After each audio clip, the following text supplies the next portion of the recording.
하나님의 말씀 요한복음 13장 21절 말씀 보시겠습니다.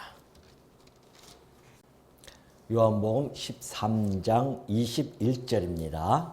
다 찾으신 줄로 알고 봉독해 드립니다. 예수께서 이 말씀을 하시고 심령이 괴로워 증언하여 이르시되 내가 진실로 진실로 너희에게 이르노니 너희 중 하나가 나를 팔리라 하시니 제자들이 서로 보며 누구에게 대하여 말씀하시는지 의심하더라. 예수의 제자 중 하나 곧 그가 사랑하시는 자가 예수의 품에 의지하여 누웠는지라. 시몬 베드로가 머리짓을 하여 말하되 말씀하신 자가 누구인지 말하라 하니 그가 예수의 가슴에 그대로 의지하여 말하되 주여 누구니까? 예수께서 대답하시되 내가 떡 한 조각을 적셔다 주는 자가 그니라 하시고 곧 한 조각을 적셔서 가룟 시몬의 아들 유다에게 주시니 조각을 받은 후 곧 사탄이 그 속에 들어간지라. 이에 예수께서 유다에게 이르시되 내가 하는 일을 속히 하라 하시니 이 말씀을 무슨 뜻으로 하셨는지 그 앉은 자 중에 아는 자가 없고 어떤 이들은 유다가 돈꾀를 맡았으므로 명절에 우리가 쓸 물건을 사라 하시는지 혹은 가난한 자들에게 무엇을 주라 하시는 줄로 생각하더라. 유다가 그 조각을 받고 곧 나가니 밤이더라. 30절까지 봉독해 드렸습니다. 지난 시간에 우리 예수님께서 제자들의 발을 씻겨 주심으로 섬김과 그 용서에 대한 제자도를 그들에게 교훈해 준 그런 내용을 살펴본 바가 있습니다. 오늘은 계속해서 이 13장의 후반에 대한 내용입니다. 지난 시간은 이제 전반부를 우리가 살펴봤고요. 오늘은 이제 후반부를 살펴보는데 이 후반부의 그 단락을 보면은 크게 세 단락으로 우리가 나누어서 상고하고자 합니다. 그 첫 번째 단락은요. 배신에 대한 이야기입니다. 예수님과 함께 지냈던 가룟 유다가 예수님을 배신하기 위하여 떠나는 그러한 내용이 담겨져 있고요. 두 번째 단락은 우리 주님께서 새 계명을 주시는데 그 계명의 내용이 바로 서로 사랑하라는 것이죠. 이 사랑에 대한 계명을 이제 두 번째 단락에서 우리가 살펴볼 것이고요. 마지막은 예수님의 가장 수제자라고 할 수 있는 베드로가 예수님으로부터 네가 나를 3번 부인할 것이라고 하는 그 예고를 듣습니다. 부인할 것을 듣는다는 것이죠. 이것이 오늘 우리가 살펴볼 단락인데요. 여러분 이렇게 보시면은 배신, 이게 이제 제자들의 배신, 제자의 배신, 그리고 또 수제자의 부인, 예수님을 다 부인하는 거죠. 다 이제 그리스도에 대한 이야기입니다. 그리스도를 부인하고 그리스도를 배신해요. 그럼에도 불구하고 우리 주님은 그들을 사랑하라고, 서로 사랑하라고 이야기합니다. 다시 말해서 이제 제자들이 물론 이제 가룟 유다 빼고 10 제자들도 마찬가지입니다. 그럼 그들은 다 충성을 했는가? 아니에요. 예수님이 돌아가실 때 다 뿔뿔이 흩어집니다. 우리 주님은 그걸 알고 계시잖아요. 그런데도 불구하고 가룟 유다가 떠나고 나서 그리고 곧 베드로가 부인할 것을 예고하는 그 마당에 예수님은 사랑을 계명이라고 하는 이 새 계명을 주시는데 내가 너희를 사랑한 것 같이 너희도 서로 사랑하라고 하는 그 계명을 주십니다. 예수님은 어떤 상황에서 그들을 사랑했는지 아시죠? 이제 제자들은 배신하는 제자, 부인하는 제자, 떠나는 제자들, 그들을 바라보면서 우리 주님이 하시는 말씀이에요. 내가 이러함에도 불구하고 너희를 사랑한다는 것이죠. 내가 너희를 사랑할 것인데 그 사랑하는 것처럼 너희도 서로 얼마나 나중에 제자들이 싸우겠습니까? 네가 잘났다, 내가 잘났다, 너는 부인하지 않았느냐? 그리고 또 하나는 배신하고 그러면서 서로가 손가락질 할 때에 우리 주님이 그 가운데서 말씀해 주신 거예요. 너희가 이러한 가운데서도 내가 너를 사랑했듯이 너희도 서로 사랑하라. 이것이 오늘 우리 주님이 주시는 새 계명입니다. 이 내용을 가지고 이제 우리가 하나하나 살펴볼 것인데요. 자, 이제 21절에 보면은 그런 말씀이 있습니다. 예수님께서 제자들에게 우리 지난 시간에 살펴보았듯이 발을 씻겨 주십니다. 그러면 가룟 유다도 발을 씻겨 줬을 거 아닙니까? 가룟 유다 마음은 지금 예수님을 팔 생각만 가득한 그 가룟 유다의 발을 주님이 몸소 씻겨 주시고 계세요. 그때 아마 우리가 모르겠어요. 저같이 심장이 약한 사람들은 너무너무 황송해서 내가 곧 배신할 건데 예수님께서는 분명히 그걸 아실 수도 있을 텐데 내 발을 씻겨주신다? 무엇을 의미하는 거겠습니까? 우리 주님께서는 그걸 아심에도 불구하고 끊임없이 그를 용서할 수 있는, 그가 회개할 수 있는 기회를 주시는 거죠. 근데도 불구하고 예수님이 떡도 주시고 또한 그 발도 씻겨주셨음에도 불구하고 가룟 유다는 그 예수님의 그 기회를 저버리고 결국 예수님을 팔러 나가는 그 모습을 보여줍니다. 그것이 이제 21절부터 소개가 되어지잖아요. 그러니까 예수님께서 이 말씀을 하시고 심령이 괴로워서 증언하고 계십니다. 이 심령이 괴롭다고 하는 것은 그렇죠. 3년이 넘게 동고동락했던 제자 아닙니까? 그리고 그에게 말씀을 가르치기도 했었고 이것은 이 괴로움은 예수님의 그 인성에 기초되어진 괴로움입니다. 다시 말해서 정말 사랑했던 그 제자에 대한 연민이죠. 오죽하면 예수님이 그런 말씀 하셨습니까? 차라리 네가 태어나지 않았으면 더 좋았을 뻔했다 라는 이야기를 해준 바가 있습니다. 얼마나 연민스럽겠어요. 3년 동안 초라하고 그 빛 가운데 다녔던 자가 예수님을 배신하는 그것의 멸망의 길로 들어가는 그 모습을 바라보는 주님으로서는 얼마나 마음이 괴로웠으면 여기서 이렇게 토로하고 있는 겁니다. 심령이 괴로워서 말씀해 주신 거죠. 너희 중에 나를 팔 자가 있다는 것입니다. 사람들이 서로 막 의심하기 시작하죠. 누가 도대체 그런 일들이 벌어지는가라고 의심하기 시작합니다. 그러나 시몬 베드로가 이제 그러죠. 머리짓을 하면서 예수님 곁에 있었던 그 요한에게 누구인지 좀 한번 좀 알아보라고 하는 것입니다. 그러니까 요한이 묻습니다. 도대체 누가 그런 일을 할 것입니까?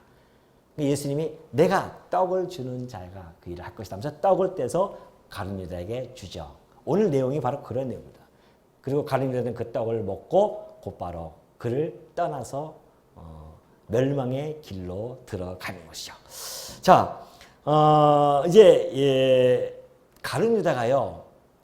지금 배신이 들통났잖아요. 예수님께서 지금 그런 행동을 취하면서 너희들에게 내가 떡을 주는 자가 곧 나를 팔 자라고 이야기하면서 떡을 주었기 때문에 가룟 유다는 자기가 배신했다는 것을 알고 있어요. 예수님 지금 알고 계시구나. 그럼에도 불구하고 그는 주저없이 나갑니다. 왜 그랬을까요? 어쩔 수 없습니다. 이미 예수님께서 순환을 받으시고 죽으실 것은요. 하나님의 영원한 작정이었습니다. 그럼 불변하는 작정이기 때문에 그 예언의 성취가 반드시 이루어진다는 것입니다. 더불어서 이 가룟 유다는요. 이미 그의 마음속 양심은요. 화인을 맞아버렸어요. 그리고 이미 멸망의 자식이 되어졌기 때문에 거침없이 예수님을 팔러 나가는 그런 모습을 보여주고 있죠. 그 떡을 먹고 나갔다고 하는 것은 물론 시편에 있는 말씀처럼 가까이 있는 자, 떡을 함께 나눴다고 하는 것은 가까이 있는 자를 이야기합니다. 가까이 있는 자가 나를 팔 거다, 날 배신할 것이라는 것을 예언에 이제 성취되어지지만 특별히 그 떡을 떼서 가까이 있는 자가 누군지 모르잖아요. 그 가까이 있는 자 중에 가룟 유다에게 줌으로 말미암아 정확하게 떡을 받은 자가 예수를 판다고 하는 이 예언의 말씀이 성취되어지는 그 사건을 보여주시기 위해서 떡을 그에게 그에게 주신 겁니다. 가룟 유다는 그 떡을 먹고 이제 나가게 되어지는데요. 여기 30절 보면 참 요한이 재밌게 표현해주고 있죠. 유다가 그 조각을 받고 곧 나가니 밤이더라. 그렇게 이야기를 표현하고 있습니다. 오늘 이 한 구절에서 요한이 이것을 기록할 때는 많은 걸 염두에 뒀을 겁니다. 요한 복음에서 중요한 주제 중에 하나가 한 축을 이루는 주제가 빛이었었습니다. 예수님이 세상의 빛으로 이 땅에 오셨죠. 그 빛과 어둠을 대조해 나가면서 설명해 준 바가 있습니다. 근데 지금 이 가룟 유다가 빛을 떠나서 나가는 곳이 곧 그냥 나간다 이렇게 처리하면 되잖아요. 유다가 그 조각을 받고 곧 나가니라 이렇게 하면 되는데 나가니 밤이더라. 그런 이야기를 해주고 있죠. 마치 가룟 유다가 세상의 빛으로 오신 그리스도를 따라서 빛을 따라서 어둠으로 걸어 들어가는 그런 모습을 아주 연상케 해주고 있습니다. 빛으로 오신 예수 그리스도를 등지고 떠난 자들은요, 절망과 그리고 심판의 나락으로 떨어집니다. 반드시 그렇게 되어지죠. 그러니까 이 유다의 이 모습은요, 절망과 심판의 그 비극에 떨어질 자들에 대한 모습을 유다의 그 나가는 모습 속에서 충분히 우리가 알 수 있도록 이렇게 기록을 해줍니다. 빛을 떠난 자들은 어디로 가겠습니까? 어둠으로 갈 수밖에 없잖아요. 갈 곳이 없어요. 빛을 떠난 자들은. 그래서 그 어둠으로 들어가는 것을 보여주죠. 이 그리스도를 등진 자들의 그 비참함이 이 유다의 모습 속에 지박되어졌다는 것을 충분히 우리는 감지할 수가 있습니다.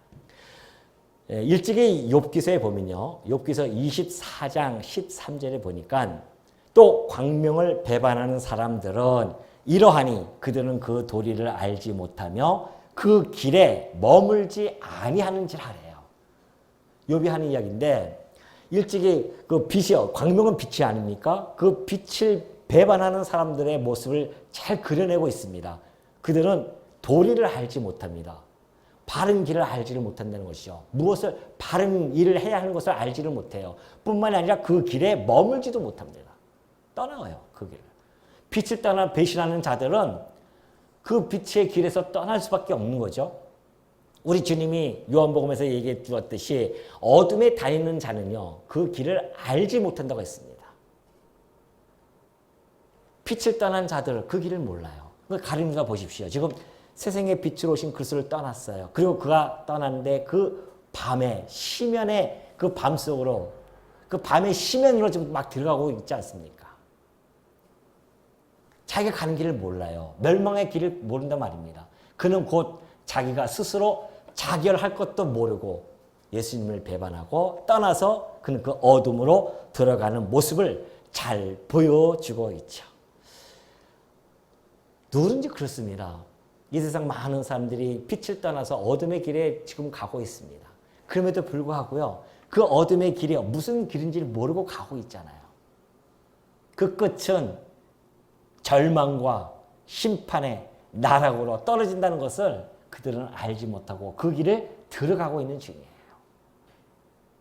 오늘 우리 빛 가운데 거한다고 하는 것이 얼마나 복된 것인지를 우리는 이 장면을 통해서 다시 한번 우리 마음속에 간직할 수 있는 그러한 시간이 되어질 수 있을 것입니다. 자, 그리고 이제 요한이요, 예수님께서 27절에 보면은 참 우리가 의미심장한 말씀을 해주고 계시죠. 조각을 받은 후 곧 사탄이 그 속에 들어간지라. 이에 예수께서 유다에게 이르시되 내가 하는 일을 속히 하라. 명령을 하십니다. 예수님이 이제 사단이 떡을 먹고 나서 사단이 그 속에 들어가요. 그러니까 이미 유다는 사단에게 완전히 지배를 당하고 있는 상태였습니다. 그때 예수님이 하시는 말씀이에요. 내가 하는 일을 속히 하라고 합니다. 이 명령은 유다뿐만이 아니라 유다를 장악하고 있는, 유다를 지배하고 있는 그 사단에게도 명령하신 겁니다. 네가 하는 일을 곧 해라. 명령이죠. 이 말씀에는요, 당신께서 지금 이 순환을 당하시고, 지금 유다가 나가서 이를 꾸밈으로 말미암아 순환을 당하시고, 그리고 죽으시는 이 순환의 이 예정표가 사단의 손에 혹은 유단의 손에 달려 있는 것이 아니라는 겁니다. 그걸 보여주는 거예요.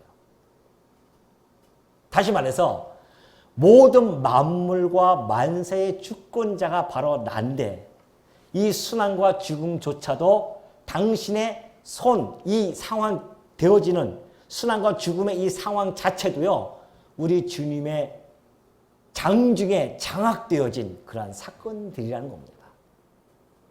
물론 이 사건뿐만 아니라 어떤 사건도 다 그러겠죠. 그럼에도 불구하고 우리 주님이 죽으시는 것, 그리고 순환을 당하시고 죽으시는 이 사건들은요, 분명하게 우리 주님의 주권의 역사를 보여주는 것입니다. 이단들은요, 그런 이야기를 해요. 예수님께서 십자가에서 죽으신 것은 그가 오셔서 이 땅에서 이루고자 했던 모든 것들을 실패한 것이다. 꼭 그걸 이야기합니다, 이단들은. 예수님이 십자가에서 죽으신 것, 순환을 당하시고 죽으신 것은 실패한 거라는 것이죠. 예수님이 하시는 일에 대한 실패라는 겁니다. 그 이야기를 하는 이유는 자기가 이제 재림에서 왔으니 자기는 성공한다는 겁니다. 그걸 이야기하기 위해서 하거든요. 천만의 말씀입니다. 우리 주님이 죽으시고 힘없이 잡혀서 죽으시는 이 모든 것들은 하나님의 영원한 작정 속에서 이루어지는 일이고, 그것을 순종하러 이 땅에 오신 우리 주님은 고난의 길을 묵묵히 걸어가는 것뿐입니다. 그래서 그러니까 우리 주님께서 지금 사단과 유다를 향해서 그런 이야기 하신 겁니다. 네가 가서 속해야 할 일 해라. 네 일은 네가 하고 내가 갈 일을 내가 가겠다는 겁니다. 이런 사건을 우리가 이런 말씀들을 통해 우리 성도님들은 마음의 평강을 얻는 겁니다. 이 모든 되어지는 역사가 그냥 부지불식간에 그냥 이루어지는 것들이 아닙니다. 이 땅에 주어지는 모든 내 삶 속에도 마찬가지입니다. 내 삶에 주어지는 그 고난, 형통함, 공고함, 이런 모든 역사에 진행되어지는 과정들이 그냥 불시에 그때 우연하게 주어지는 사건이 아니라는 거죠. 우리 주님의 철저한 주권에 의해서 주어진다고 하는 것을 우리가 알게 되어지면 우리의 삶을 우리가 훨씬 더 여유롭게 바라볼 수 있고요. 평강을 잃지 않고 살아가는 성도로서의 그 모습을 보여줄 수가 있습니다. 왜? 그 모든 것이 우리 주님이 해나가시는 일이라는 것을 알게 되어지면요. 지금도 마찬가지 아닙니까? 이 코로나 사건을 통해서 주어진 이 고난의 모든 것들이 물론 원인은 우리들의 어떤 모습을 우리들의 인간들의 그 사악한 모습 속에서 나타나는 것들이죠. 그러나 그 모든 것들을 장악하고 계시는 분이 우리 주님이시기 때문에 이것조차도 우리는 바라보면서 우리 마음속에는 긍정적인 역사관이 자리 잡고 있기 때문에 우리는 긍정적으로 이것을 바라볼 수 있고, 이걸 통해서 우리를 우리답게 만드시는 우리 하나님의 섭리를 깊이 깨닫고 우리를 뒤돌아보며 우리의 신앙을 지켜나가는 계기가 되어진다고 하는 것을 우리는 충분히 알 수 있을 것입니다. 자, 우리 31절 넘어가면은 그가 나간 후에 그래요. 그가 나간 후에 예수께서 이르시되 지금 인자가 영광을 받았고 하나님도 인자로 말미암아 영광을 받으셨도다. 만일 하나님이 그로 말미암아 영광을 받으셨으면 하나님도 자기로 말미암아 그에게 영광을 주시리니 곧 주시리라. 작은 자들아 내가 아직 잠시 너희와 함께 있겠노라. 너희가 나를 찾을 것이나 일찍이 내가 유대인들에게 너희는 내가 가는 곳에 올 수 없다고 말한 것과 같이 지금 너희에게도 이르노라. 자, 예수님께서 그가 나가신 후에, 그죠? 배신한 후에 이 배신의 사건 뒤에는요, 아무도 모르는 하나의 사건이 이미 준비되어져 있습니다. 그것이 바로 영광입니다. 영광이에요. 무슨 영광? 그것이 나오죠. 그가 나간 후에 배신하러 그가 나가버렸어요. 그가 물러감과 동시에 드디어 우리 주님의 순환의 주사위는 던져집니다. 이제 곧 불어닥칠 그 폭풍과도 같은 그 진노의 폭풍이 이제 우리 주님에게 다가올 것이며 그 고난의 수레바퀴는 이제 막 굴러가기 시작한 겁니다. 근데 우리 주님은 그 상황을 바라보면서요, 아버지께서 예수께서 말씀하시기를 내가 지금 인자가 영광을 받았고라고 하는 과거 완료형으로 처리해버립니다. 무엇을요? 순환과 그리고 죽음이라고 하는 것을 영광이라고 이야기해 주시면서 이것이 이미 이루어졌음을 이야기합니다. 왜 그럴까요? 우리 주님의 이것이 과거로 말씀해 주신 것은 이미 이 사건은요, 예수 그리스도의 순환과 죽음은 불변의 사건이라는 겁니다. 지금 유다가 나갔잖아요. 나가면서 가다가 갑자기 아차, 내가 우리 주님을 지금 내가 무슨 일을 하는 거야? 죽은 자도 살리시고 온갖 표적을 내게 보여주셨는데 그가 진짜 하나님의 아들인데 내가 지금 무슨 짓을 하러 가는 거야 하면서 뒤돌아 설 수 있겠냐 말이죠. 안 돼요, 그게. 오직하면 우리 주님이 네가 차라리 태어나지 않았으면 좋을 뻔했다고 하는 그 역할을 네가 맡아하기 위해서 이 땅에 태어났는데, 악한 자도 악한 일에 적당하게 하기 위해서 이 땅에 하나님께서 악한 자도 만드셨는데 하필 네가 그런 거죠. 그런 그릇은 네가 쓰임을 받았다고 하는 거. 그러니 여러분, 토기장이가 귀한 그릇과 천이 쓸 그릇을 만드는데 여러분이 그 귀한 그릇으로 쓰임을 받기 위하여 만들어졌다는 것에 얼마나 감사가 나오겠습니까? 끔찍해요, 저는. 만약에 나를 천한 그릇으로 쓸 그릇으로 만들었다고 한다면 내가 어찌 우리 주님을 알 수 있겠으며 그를 배반하고 욕하며 떠났을 거 아닙니까? 근데 이 시간까지 저를 붙들어 주시고 비록 내가 주를 떠났다 할지라도 나를 끝까지 실족시키지 아니하시고 다시 붙들어서 이 자리에 앉혀주시는 이 놀라운 은혜 앞에 내가 정말 내가 하나님의 귀한 그릇으로 쓰임을 받는 그릇으로 만들어졌다고 하는 것에 얼마나 감사가 나오겠습니까? 날마다 감사와 찬양이 터져나오고도 부족함이 있을 것입니다. 가룟 유다는 돌아서지 않습니다. 안 돌아서요.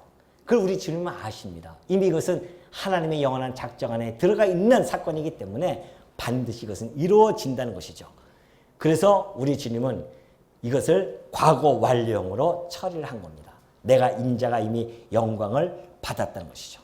이미 순환과 이 죽음의 계획은 역사 안에서 반드시 실현될 것이라는 것을 보여주는 말씀이 아닐 수 없습니다.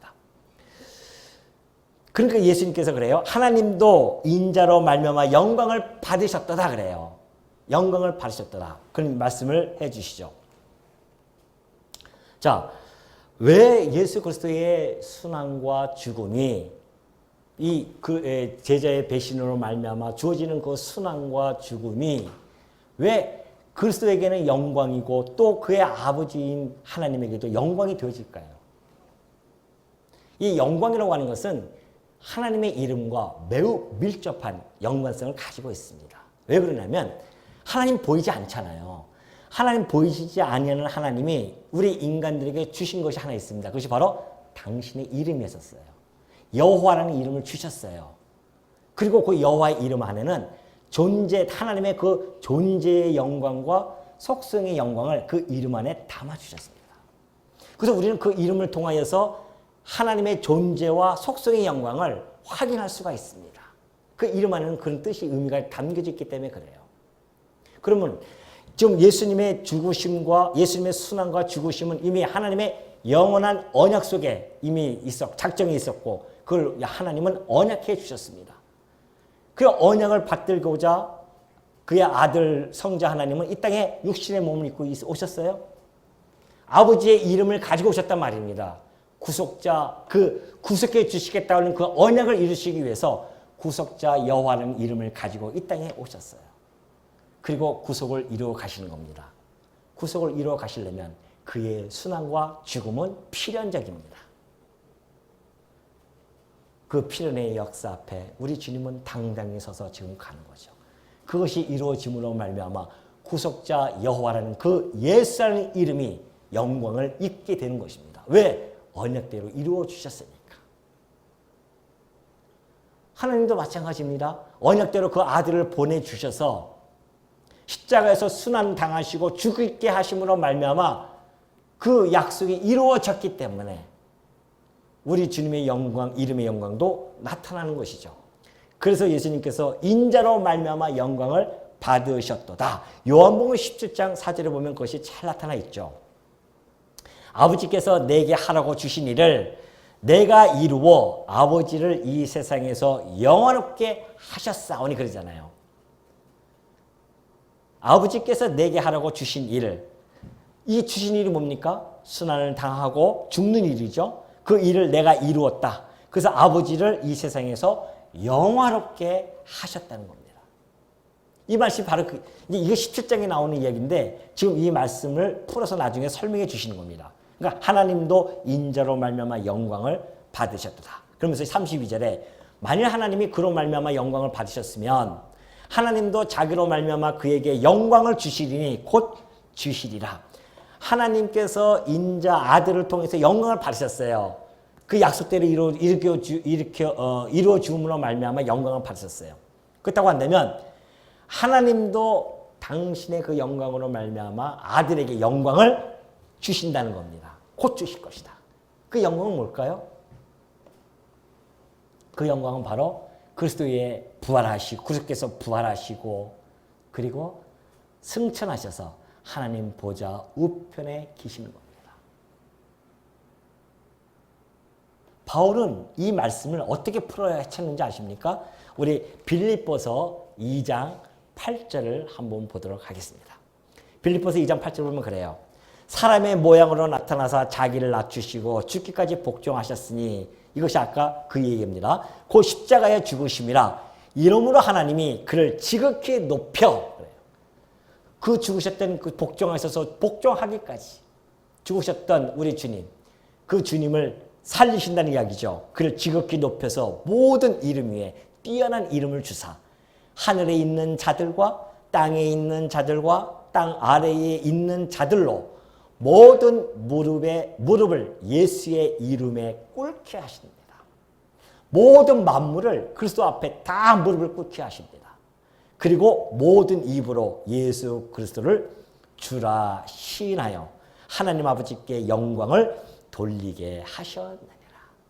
바울이 이렇게 멋들어지게 풀을 해놨습니다.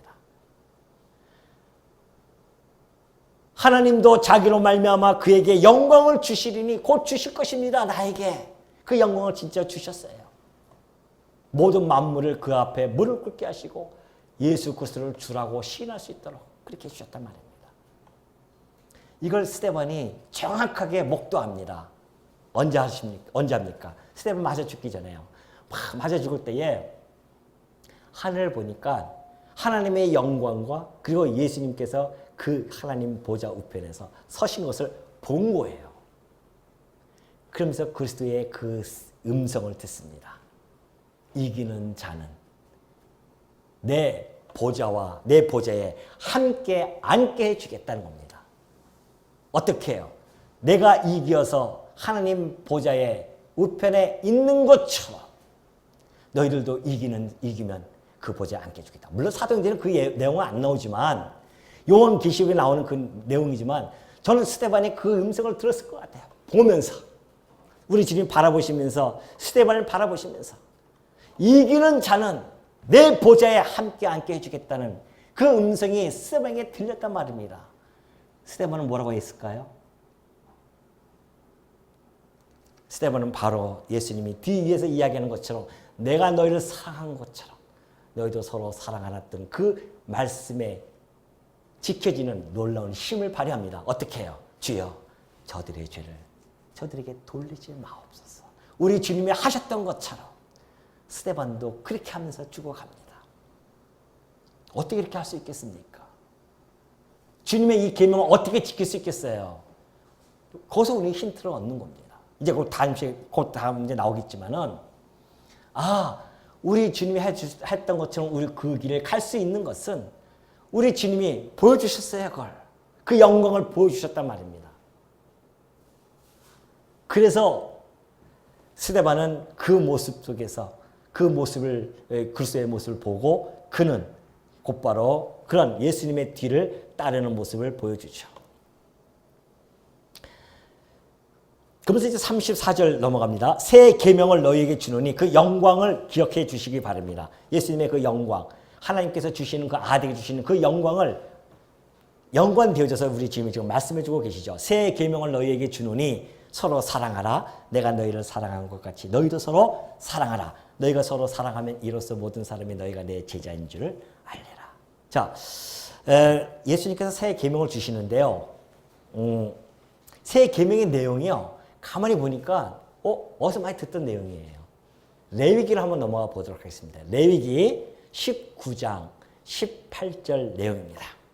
거기 보면 이렇게 되어 있어요. 원수를 갚지 말며 동포를 원망하지 말며 내 이웃 사랑하기를 내 자신과 같이 하라. 나는 여호와니라. 그런 말씀을 해요. 원수도 갚지 말고 동포를 원망하지 말며 내 이웃 사랑하기를 내 자신과 같이 사랑하라는 겁니다. 이걸 바울은 이렇게 풀어서 또 설명해 줍니다. 갈라디아서 5장 14절에 이 말씀을 가지고 이렇게 설명해요. 온 율법은 이 레위기 19장 18절에 있는 말씀처럼 내 이웃 사랑하기를 내 자신같이 하라 하신 한 말씀에서 다 이루어졌다는 겁니다. 율법사가 어느 날 예수님을 찾아옵니다. 예수님에게 묻습니다. 선생이요, 율법에서 가장 큰 계명이 무엇입니까? 우리 주님이 말씀하십니다. 네 마음을 다하고 목숨을 다하고 뜻을 다하여 너의 하나님을 사랑하라. 이것이 크고 가장 큰 계명이다. 첫째 되는 계명이다 하십니다. 그리고 둘째는 이와 같은데 곧 내 이웃을 내 몸처럼 사랑하라. 이것이 둘째 계명이라는 겁니다. 이 첫째 계명과 이 계명, 둘째 계명은 율법과 그리고 선지자의 강령이니라 그렇게 말씀해 주셔요. 무슨 얘기입니까? 구약 성경이 율법과 선지자로 이루어졌는데 그 모든 내용을 하나로 압축한다고 한다면 그것은 곧 하나님 사랑과 이웃 사랑으로 귀결되어진다는 겁니다. 간단해요. 이것이 옛 계명에 있었습니다. 근데 웬일이에요? 예수님이 오셔서 하시는 말씀이 내가 너희를 사랑하듯이 너희도 서로 사랑하라. 내용은 똑같아요. 아니 그 옛 계명을 지키지 못해서 이스라엘 백성들은 어떻게 됐습니까? 하나님도 사랑 못하고 이웃 사랑도 못해가지고 결국은 멸망을 당했잖아요. 근데 우리 주님은 왜 또 그 계명을 들춰내시면서 새 계명이라고 하고 그렇게 싹 이야기하시면서 우리 보고 지키라 합니까? 지킬 수 없는 그것을. 그러나 내용은 같지만은 그것을 행하는 동기는 전혀 다릅니다. 그 동기가 달라요. 옛 계명은요, 자기의 의로, 자기의 의가 동기가 되어져서 지켜나가야 되는 겁니다. 인간의 의가 있습니까? 없어요. 그래서 그걸 지켜낼 수가 없다는 겁니다. 하나님을 사랑할 수도 없고 이웃을 사랑할 수도 없는 존재들이에요. 그러나 새 계명은 양상이 달라집니다. 왜 그런지 아십니까? 자, 하나님의 아들이 그 하나님이 주셨던 그 율법 대강령, 율법과 선지의 대강령, 하나님을 사랑하고 이웃을 사랑하는 것을 인간들이 지키지 못했기 때문에 하나님의 아들 이 땅에 보내서 율법 아래 집어넣었습니다. 그 이 땅에 오신 거예요. 율법 아래. 그리고 그분이 그 율법과 선지의 강령을 온전하게 지켜나가십니다. 지키셨어요. 하나님을 사랑하고 이웃 사랑하기 위해서 그는 십자가에서 죽으셨습니다. 친구를 위하여 자기 목숨을 버리는 것보다 더 큰 사랑이 없다 하시면서 자기 친구들을 위하여 십자가에서 죽으셨단 말입니다. 그래서 율법을 온전히 그 사랑으로 다 이루어 주셨어요. 그것이 바로 예수 그리스도께서 이루어 주신 의입니다.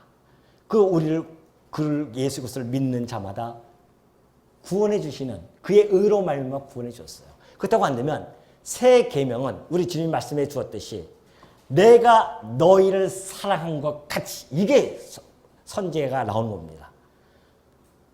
그냥 예수님이 새 계명을 주노니 너희가 서로 사랑하라 그러지 않잖아요. 전제가 있어요. 내가 너희를 사랑한 것처럼 너희도 서로 사랑하라. 내가 보여주지 아니하였느냐. 하나님을 어떻게 사랑하며 이웃을 어떻게 사랑하는지를 내가 직접 너희들에게 보여주었다. 그래서 우리는 그 하나님의 사랑을 느낄 수가 있었습니다. 하나님의 사랑을 알지 못했는데 어떻게 느껴요? 어떻게 하나님을 사랑할 수 있습니까? 아니 하나님도 사랑하지 못하는 자가 이웃도 사랑도 할 수도 없죠. 근데 우리 하나님이 오셔서 직접 보여줬단 말입니다. 사랑이라는 이런 거야. 너희가 배신한들, 너희가 부인한들 상관없어. 그래서 우리 주님이 보여주시는 사랑은 아가페적인 사랑입니다. 아무 조건이 없어요. 그냥 사랑해서 죽어주신 겁니다. 그 이야기를 우리 주님은 비유로 풀어서 이렇게 말씀해 주십니다. 내가 너희를 1만 달란트의 빚을 탕감해 주었던 것처럼 너희도 서로 100데나리온을 탕감해 주어라는 이야기입니다.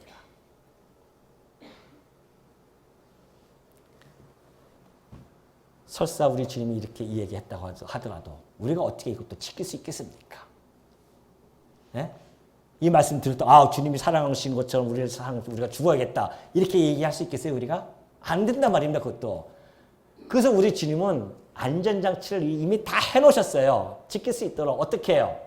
에스겔서로 넘어갑니다. 에스겔 36장 26절 27절에 보면요. 이렇게 되어 있어요. 또 새 영을 너희서 이게 하나님께서 예언해 주신 겁니다. 물론 이게 1차적으로는 이스라엘 백성들을 향해서 해 주는 겁니다. 지금 저기 바빌론으로 포로가 가는 자들을 향해서 해 주시는 말씀이지만은 궁극적으로는 우리 이 신약 시대의 성도들을 향한 예언의 성취입니다. 자, 또 새 영을 너희 속에 두고 새 마음을 너희에게 주되. 그게 뭐예요? 우리가 타락된 우리의 이성으로는 안 된다는 겁니다. 그래서 우리에게 새 영, 너희 속에 두고 새 마음을 줘요. 우리로 하여금 중생하게 해주신다는 이야기죠. 너희 육신에서 굳은 마음을 제거하고 태어나는 자마다 다 굳은 마음이 있어서 이것을 받아들일 수 없는데 그 굳은 마음을 제거해 주신다는 겁니다. 부드러운 마음을 주어서 그 말씀을 받아들일 수 있도록 해 주시고요. 뿐만이 아니라 뭐예요? 또 내 영, 하나님의 영, 진리의 영, 생명의 영, 그리스도의 영, 그 성령을 너희 속에 두어서 너희로 내 율례를 행하게 하리니 너희가 내 규례를 지켜 행할지라. 우리의 의가 있습니까? 우리 하나님의 의 외에는 드러나는 게 아무것도 없어요. 우리가 위로는 하나님을 사랑하고 아래로는 이웃 사랑하는 이 모든 것들이 우리의 의가 아니라 그리스도의 의요 하나님의 의임을 분명하게 드러내주고 있습니다. 성령이 아니고서는 안 됩니다. 성령이 오셔서 우리를 중생케 하고 우리의 굳은 마음을 제거시켜 주시고 부드러운 마음을 주셔서 오늘 이 요한복음 13장 34절에 나타나 있는 우리 주님이 주신 이 세계명을 읽을 때 우리에게 부드러운 마음을 주셨기 때문에 이 마음을 받아들이고 우리 주님이 어떻게 우리를 사랑했는지를 우리는 알게 됨으로 말미암아 하나님을 사랑하고 이웃을 사랑할 수 있는 토대가 형성이 되어진 겁니다. 우리 주님이 그런 것도 안 해놓고 그냥 그렇게 해라. 구약 백성들처럼 그렇게 주는 게 아닙니다. 그래서 우리가 그 계명을 지킬 수 있도록 우리 주님이 그러잖아요. 내 율례를 행하게 하리니. 율례가 뭐예요? 하나님 사랑, 이웃 사랑 아니겠어요? 그 율법이란 말입니다. 그래서 우리가 혹 여러분들 살아가면서 하나님을 사랑하는 마음이 생겼다고 한다면 내 의가 아니라 누구요? 성령께서 나로 하여금 하나님을 사랑하게 해주셨다는, 그래서 하나님을 찬송하는 겁니다. 내가 혹 이웃 사랑하는 마음이 생겼다고 한다면 내 의가 아니라 성령께서 부드러운 마음을 주셔서 이 윤리를 행할 수 있도록 해주셨다는 사실을 우리는 깊이 깨닫고 하나님을 찬송할 수 있게 되어진 겁니다.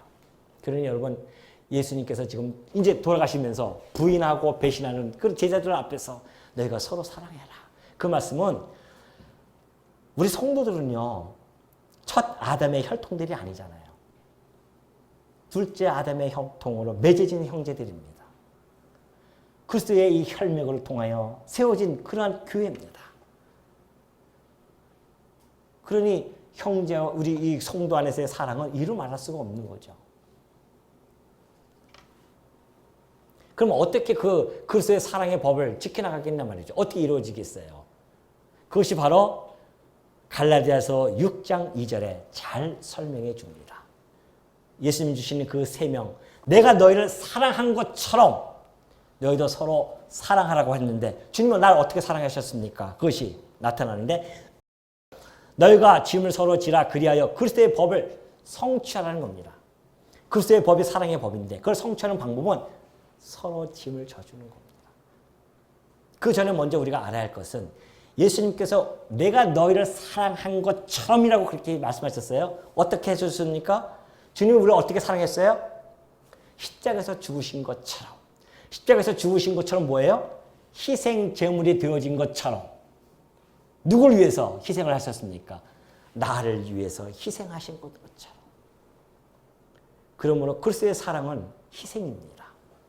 그래서 지난 시간에 우리가 살펴보았듯이 사랑의 기본 원리가 섬김과 용서라는 그 이유입니다. 섬김은 희생 없이 어떻게 섬길 수 있어요? 말로만 섬깁니까? 희생 없이 어떻게 섬길 수 있겠냐 말이죠. 서로 짐을 지라고 하는 것은 섬기는 일인데 그래서 그리스도의 법을, 사랑의 법을 지켜나가는 것인데 희생 없이 그것이 되냐 말이죠. 우리 주님이 내가 너에게 희생한 것처럼 너희도 서로 희생을 하라는 겁니다. 내가 너를 섬겼던 것처럼 너희도 서로 섬기라는 것이죠. 이것이 주님이 주시는, 우리에게 주시는 새 계명이라는 것이죠. 물론 이 새 계명은 종말론적인 신앙 속에서 우리가 꼽힐 수가 있습니다. 우리 주님이 얘기했잖아요. 32절에 보면 하나님께서 나로 하여금 영광스럽게 해주신다고 했습니다.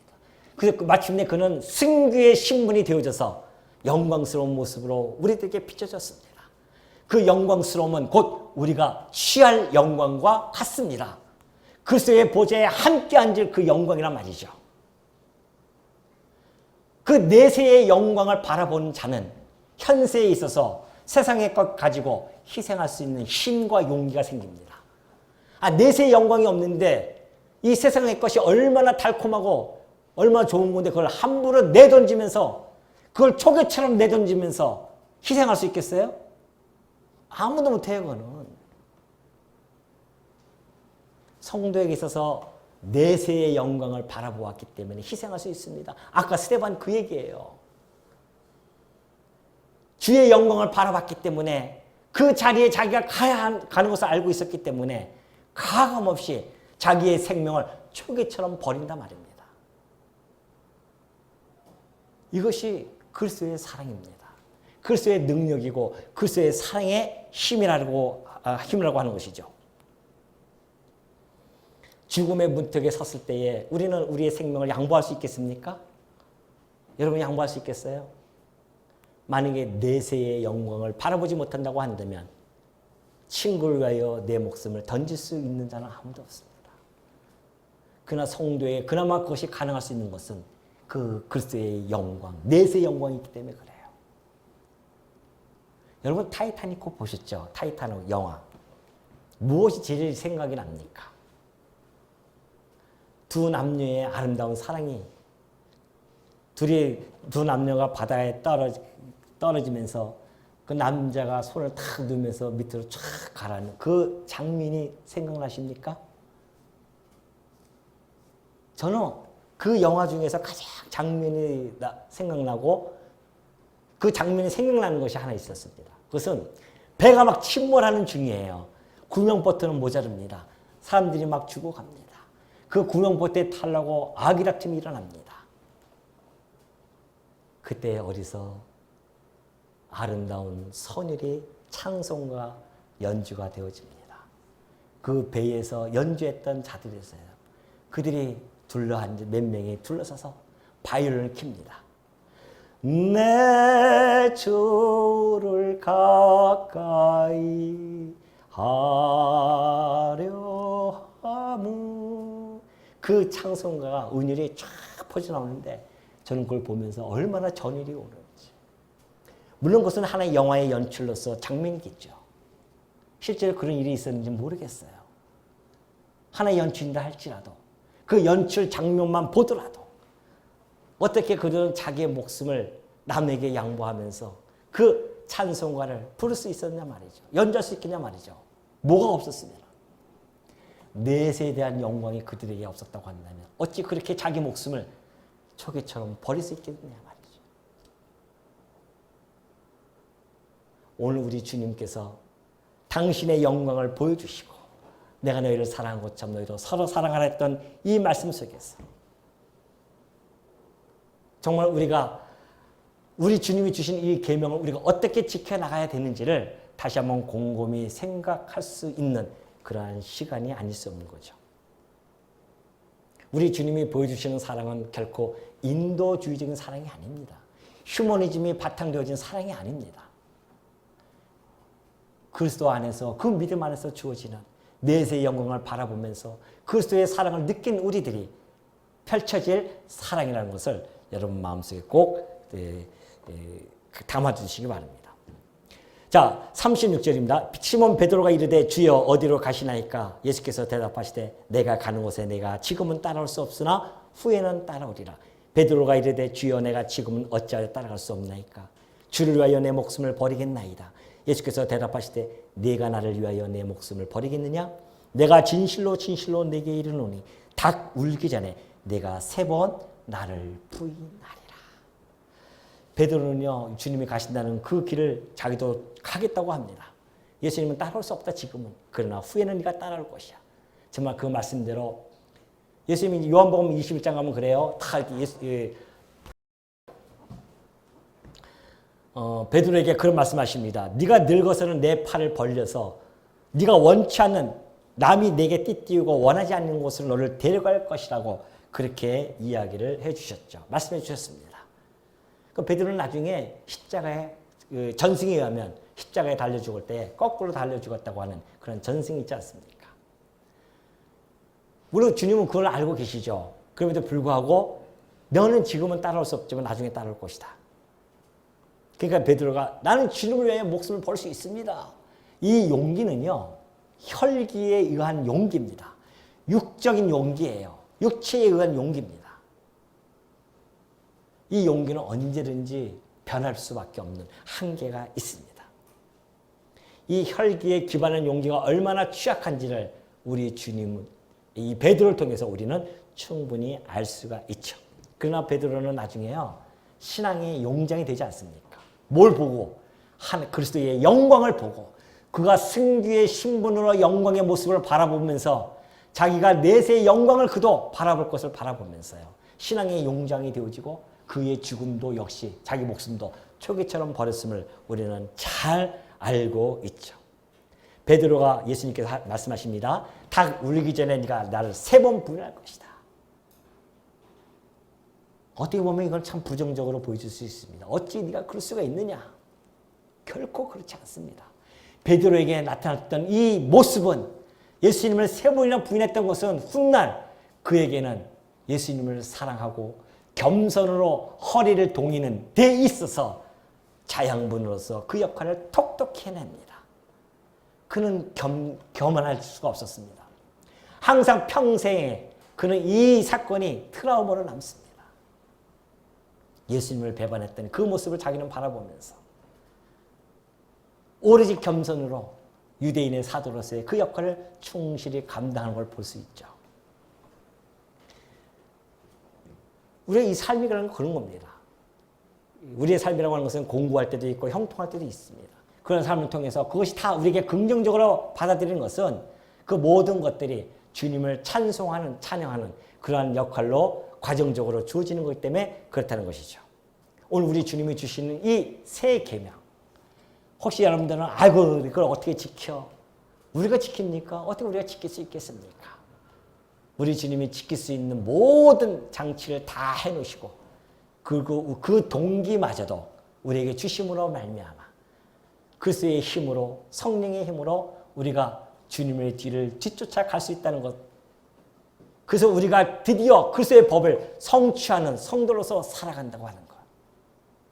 그래서 우리가 제자됨의 표가 사랑이라는 것을 우리가 알 수가 있다고 한다면, 우리가 말 몇 마디로 전도하는 것이 아니라 내 안에 있는 그리스도를, 그 표됨을, 사랑을 보여줌으로 말미암아 그리스도의 제자됨을 우리가 보여주고 그들이 나를 바라보면서 그리스도의 사랑을 보고 구원의 길로 올 수 있는 그러한 것, 이것이 바로 그리스도의 제자임을 여러분 마음속에 꼭 간직하시고 여러분 안에 있는 그리스도의 그 사랑을 마음껏 펼쳐나가시는 주의 종들이 되어지시기를 당부드리겠습니다.